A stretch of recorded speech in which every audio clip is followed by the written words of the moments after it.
Feng Tianxing, ambillah angin sebagai nama keluarga, dan berjalanlah antara langit dan bumi untuk keluargaku. Feng Jiuman tiba-tiba berteriak, ayo. Anak laki-laki. Sekarang kakek tidak perlu lagi melihat wajah monster purba Anda. Coba lagi jika pedang kakek kuat. Ras manusia kota Feng Shui benar-benar ganas. Ditambah Lei Qiu, orang yang kuat. Untuk sementara waktu, ia benar-benar menolak pemboman gabungan dari Istana Iblis Kuno dan Istana Surgawi. Namun demikian, Istana Kaisar Ke menderita banyak korban jiwa. Untungnya, suku Wu Jin dan Kun Peng membantu. Tetapi Putri Wenxing menjaga sosok langsing itu. Tetapi dia khawatir dari waktu ke waktu ketika para dewa menghilang. Siapa orang di depannya? Kayu, atau akan kebaikan dan kebenaran palsu. Kebaikan dan kebenaran palsu. Pada saat yang sama, Qin Yichen diselimuti oleh Sensia, dan di dalam tubuhnya, dia merasakan ribuan paksaan, dan bahkan lebih baik ada monster yang tak terhitung jumlahnya, yang ingin menelan dengan cara pedangnya dan merebut tubuhnya. Bunga itu dikandung sebagai tanggapan terhadap 10.000 cara. Pada saat ini, itu membunuh Dao Heart Qin Yichen. Selama dia merebut Dao Heart-nya dan menduduki jiwanya, maka dewa pedang bawaan ini akan menjadi boneka yang bisa dia manipulasi. Jangan kira aku tidak tahu. Sudah berapa lama sejak dewa pedang kecilmu keluar? Kamu berani bicara di depanku? Kamu mengajariku? Kalau begitu biarkan aku mengajarimu apa jalan surga yang sebenarnya. Aku melahapmu seperti ikan besar memakan ikan kecil. Inilah jalan surga. Beginilah seharusnya. Semangat bunga Tao meledak, membuat Qin Yichen merasa bahwa ribuan jalan bergelombang dan penuh kekerasan. Dan cara pisaunya seperti rumput bebek dalam badai yang hebat, genting. Namun, ketika Dao Way of the Flower Spirit mencoba menyerang Dao Heart Qin Yichen, tampaknya ia diliputi oleh lautan yang bahkan lebih luas dan luas. Roh bunga itu hanya merasa bahwa dia telah melihat jalan surga. Itu adalah cara yang transenden yang melampaui 10.000 cara yang telah dia kental. Jalan surga sangat menakjubkan. Yang membuat semangat Dao Hua tidak bisa dipercaya adalah apa yang telah dilakukan dewa pedang bawaan ini adalah kesatuan pengetahuan dan tindakan, dan hubungan pikiran. Anda tahu, pada saat ini, dia telah menginvasi Dao Heart Qin Yichen, menekannya dengan 1000 cara, dan mencoba mengacaukan Dao Heart-nya. Selama tindakan yang terakhir ini cacat, Dao Heart akan cacat dan dia akan dibawa pergi. Rumah. Tapi arwah bunga itu tidak menyangka kalau pria ini benar-benar ingin memberikannya kepada istri dan adiknya. Semangat Dao Hua memandang Dao Xin, tetapi tidak dapat menemukan cacat sedikit pun. Dan makna yang menakjubkan itu seperti gunung yang megah. Tidak peduli bagaimana dia bergerak. Itu seperti rumput liar yang mencoba mengguncang gunung dan tetap diam. Gunung yang megah berdiri di sana, membuat inspirasi Dao Hua semakin terkesima. Tidak mungkin, tidak mungkin. Bahkan jika Anda adalah dewa bawaan, Anda dilahirkan untuk merindukan Dao Wei. Tapi Dao Xin tidak pernah bisa begitu murni. Bahkan Kaisar Ke, dia mungkin tidak memiliki Taoisme yang begitu agung. Bahkan jika klan Kaisar Ke memiliki metode mental yang menentang surga, itu tidak akan pernah diteruskan kepadamu sebagai menantu. Namun, pada saat itu, Qin Yichen tiba-tiba membuka matanya, dan di mata dewa itu yang tampak seperti bilah, memandang dunia seperti surga. Ledakan.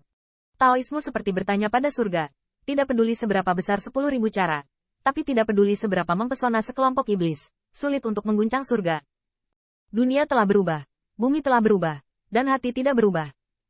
Roh bunga itu tiba-tiba merasa tertekan, tapi dia tidak mau mempercayainya, apalagi menerimanya.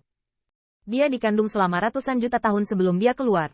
Dunia ini masih menunggunya untuk melenturkan ototnya. Pembangkit listrik surga pasti ada tempatnya.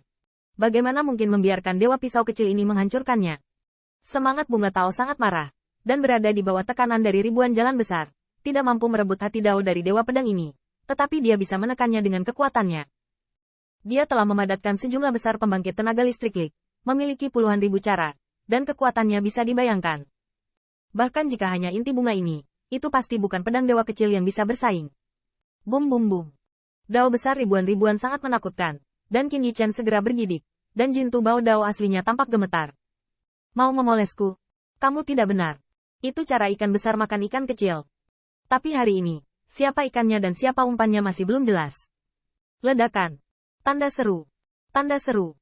Dalam sekejap, Qin Yichen dikelilingi oleh cahaya pedang yang melonjak, mencekik para dewa dari ribuan jalan. Tidak hanya itu, tetapi juga sinar cahaya pedang tajam, berubah menjadi dunia, menutupi bunga. Xiantian Dao. Roh Dao Hua mengangkat kepalanya, dan matanya lelah, dan ada pedang ajaib. Pisau ajaib yang tak terhitung jumlahnya tergantung di langit, hanya menyisakan keganasan di dunia, dan pisau ajaib menekan satu kaki. Dan roh Dao Hua merasa bahwa ruang yang bisa dia andalkan adalah satu kaki pendek. Tidak hanya itu, Arwah dari bunga itu semakin terkejut menemukan bahwa bila cahaya itu berubah menjadi nyala api, atau berubah menjadi es pahit, yang juga dapat mengganggu kekacauan dan distorsi ruang dan waktu. Terlebih lagi, pedang suci itu masih menghabiskan kekuatan dan sajaknya. Kamu lancang. Semangat bunga Tao panik. Namun, meskipun banyak perubahan, Taoisme sangat indah, tetapi pedang ajaib terus berubah.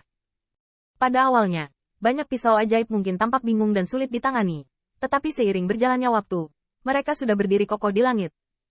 Qin Yichen adalah dewa bawaan yang sangat peka terhadap Dao Agung Langit dan Bumi, dan dia mendesak Chuan Xinlu untuk menjelajahi misteri 10.000 cara dengan Haoran Heavenly Dao. Selain pedang bawaan Dao, itu membalikkan situasi dalam sekejap. Soalnya, pertempuran ini tidak ada hubungannya dengan kebaikan atau kejahatan. Aku adalah ikan besarnya. Ledakan. Tanda seru. Tanda seru. Mendengar suara keras dan mengguncang bumi, para dewa di sekitar Qin Yichen benar-benar tersedot ke dalam tubuhnya. Tetapi para dewa juga bersaing, terus-menerus menarik, menyebabkan sosok ramping itu tampak terdistorsi dan meledak kapan saja. Ngomong-ngomong, Qin Yichen telah bergegas sampai titik ini, dan dia juga telah memahami banyak cara menelan. Dia juga akan melakukannya. Para dewa ada di langit, dan bilahnya bersinar pada akhirnya. Qin Yichen mengertakkan gigi dan mendesak Kaisar Bihai untuk tiba-tiba menekan Dao Hua. Di antara artefak Kekaisaran Laut Biru, megah dan megah, bahkan permata dari permata berujung tombak, ada seberkas cahaya biru kerajaan. Tiba-tiba, Dao Hua merasakan tekanan dari laut yang mengamuk, mencekiknya, dan bahkan lebih baik lagi seolah-olah bisa menghancurkannya. Tanda seru. Berarti, semangat Dao Hua ketakutan dan marah, dan kekacauan kecil ini menggunakan tentara kekaisaran untuk menekannya. Ini jelas merupakan kontes hidup dan mati antara kedua belah pihak. Hasilnya, orang ini luar biasa. Pada saat itu, mata Dewa Qin Yichen mendapatkan kembali kejernihannya. Melihat kabut darah di depannya, Istana Kaisar Ke pergi berperang dengan dua raksasa dari pengadilan iblis kuno dan pengadilan surgawi untuk melindunginya, dan kerugian bisa dibayangkan. Bahkan sisik naga Lei Qiu dipukul berkeping-keping, dan berubah menjadi meteorit yang dipenuhi dengan cahaya petir dan tersebar. Qin Yichen meraih pinggang Willow Putri Wenxing, pergi. Dalam sekejap, tubuh Putri Wenxing bergetar, tetapi ketika dia bertemu dengan mata dewa itu, dia tidak bisa menahan kegembiraan. Kayu. Qin Yichen tampak agung dan mengeluarkan garis besar suaminya. Panggil suamimu.